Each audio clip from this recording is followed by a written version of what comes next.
Wide receiver positions video 2. We're going to break down the Green Bay Packers wide receiver room and what position these guys actually play and how you can project them for fantasy football. If you recall, I made a video, you can go watch it, where I showed you this fun little image showing you the receiver positions, X, Z, and Y, your primary receiver, your flanker, and your slot. And I made this fun little graph showing you the archetypes of player that we see at each position. So today we are going to apply this to the Green Bay Packers and actually project this team for fantasy football and really look at what that looks like. So we're going to start with Christian Watson, who profiles as the X receiver for this team. Now he's 6'4", he's 208, he has insane athleticism.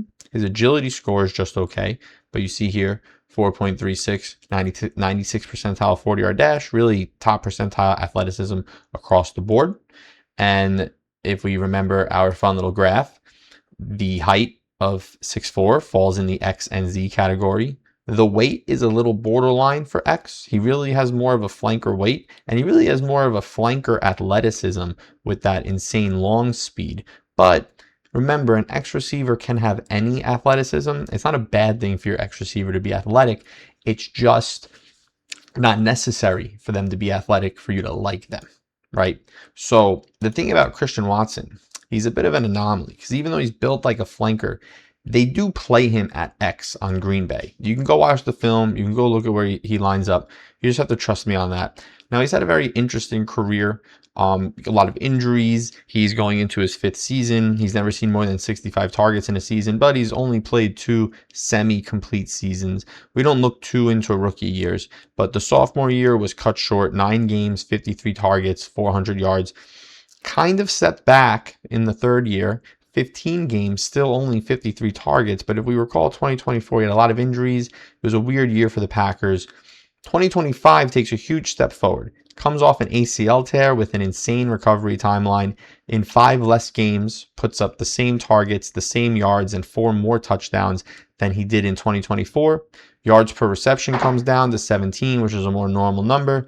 And he's number 15. He's 15th overall in PPR points per game among receivers. Certainly driven by touchdowns, but almost 1,000 air yards in 10 games is very good. Now, if you look, what really builds the case of Christian Watson as the X receiver, he has the size, right? And he should probably be flanker, but we know he's playing at X also. He never plays in the slot. So you look here, we have slot snaps. Only 114, 94th in the league. Now, 10 games, but still 114 slot snaps in 10 games. That's 11 snaps a game in the slot. And if we sort by every year, we look 2024, only 156 slot snaps. 2023, only 156 slot snaps. 2022, same thing, 95 slot snaps. So Christian Watson is not playing the slot whatsoever, and that's really important when we get to Jayden Reed. But if you look, he's running deep targets. If you look, he has a very good yards per out run versus man, but he's not running a lot of routes versus man.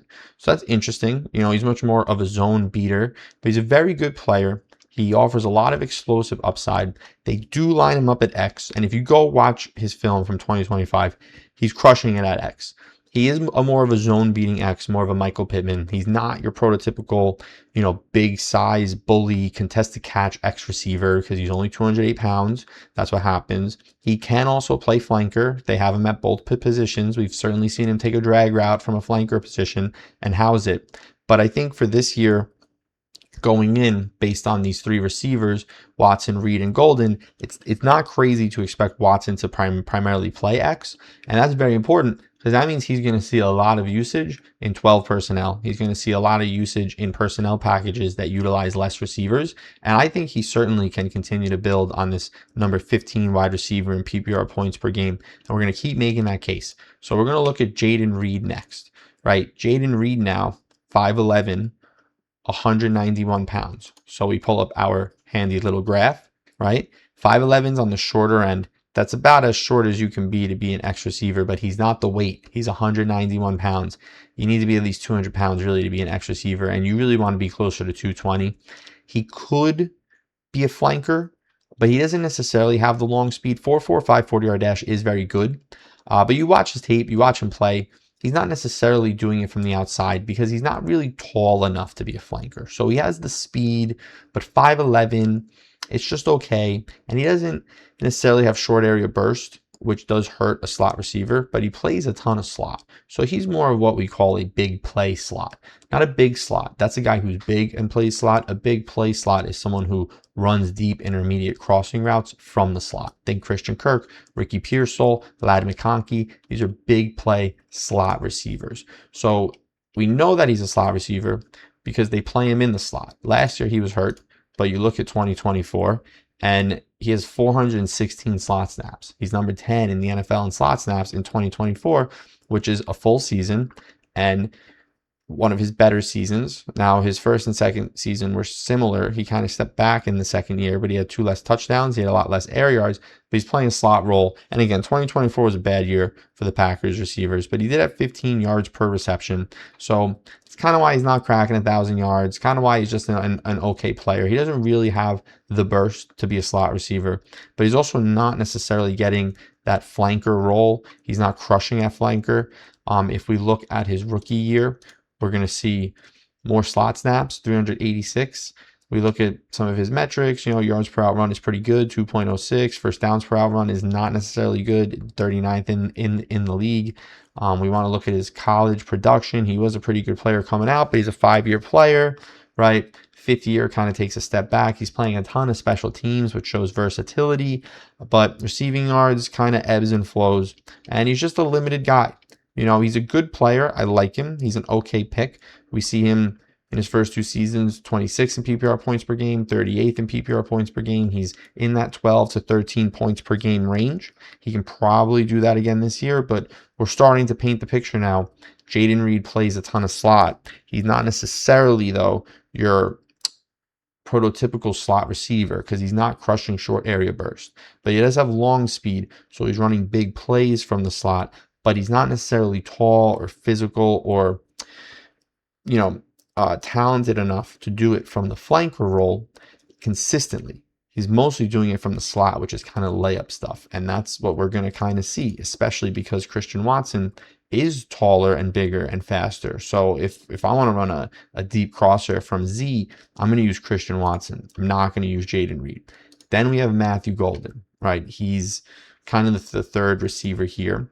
We bring up our graph, and he is, 5'11", 191. He's kind of right in that Z receiver range. We don't have short area speed numbers on him, but we do see the absolutely elite long speed. Now, Matthew Golden wasn't necessarily a good prospect. Don't kill me. He had terrible yards per out run. He didn't really have any production in college that you can hang your hat on. If you want to look at his college production, never hit 1,000 yards, never exceeded 15% target share, did play special teams. This is a burner.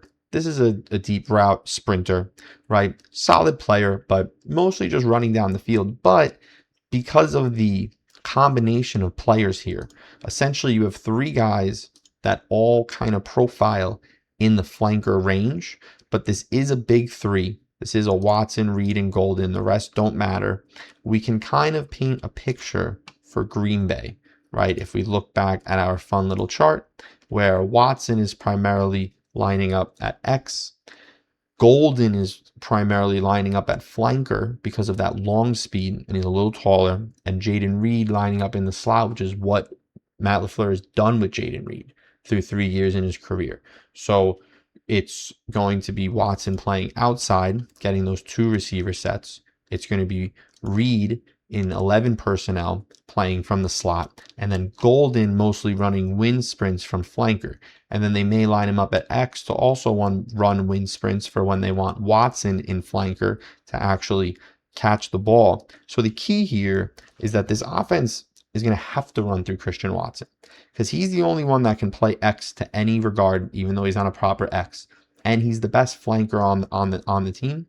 He's a late 5th round pick, sometimes 6th round pick on underdog. He's going to be cheap in your home leagues. He's a very good pick. He runs a ton of upside. 15th in PPR points per game. I think he beats 13 PPR points per game. If he stays healthy for the whole season, we're looking at 15 PPR points per game. It's not a top 12 receiver, probably not a top 15 receiver, but he'll finish somewhere in the back end wide receiver 2 range, maybe something like wide receiver 20. That's a very good pick at the 5-6 turn. Reed, you want to get a lot cheaper. Because he's in the slot, he'll get peppered with easy stuff and he'll certainly accumulate points. But you have to be, if the other guys are healthy, you have to be a little worried. And if Tucker Kraft comes back healthy, he's going to outcompete Jayden Reed in the slot because he's a very good player. So Reed is cheaper. He's an 8th, he's a 9th round pick, but he's probably not the guy that's going to come and save you. You can dabble in best ball, but in your home league, I'm not really going for it. Matthew Golden, 11th round pick, just cheap enough in best ball for if he does catch some of those wing sprint routes. There will be a season in Matthew Golden's career where he scores 160 half PPR points because they just connect on those wing sprints, and he is going to be on the field. Golden will probably play more snaps than Reed because he probably sees 12 personnel sets when there's only 2 receivers on the field. Reed is going to play less snaps but see more targets because when he's on the field, he's going to out-target Golden. So that's kind of how I'm breaking down this Green Bay Packers team. I think the best value is actually the most expensive one, Watson. I think Jordan Love's a fine enough quarterback. I think the scheme is really good. So this is the Packers for you. This is kind of how we can start applying this idea of personnel groupings and what wide receiver position do they play. And I think the Packers were a nice example because they show how, even though we have the chart of what makes a prototypical player, there's of course exceptions. But it's important to understand what is the rule. So when you look at the exceptions, you can say, oh, Jayden Reed is too slow in the short area to actually be a slot receiver. Why are they forcing him in the slot? Maybe that's why he hasn't exceeded 1,000 receiving yards yet going into his 4th year. If you have any questions, leave some comments.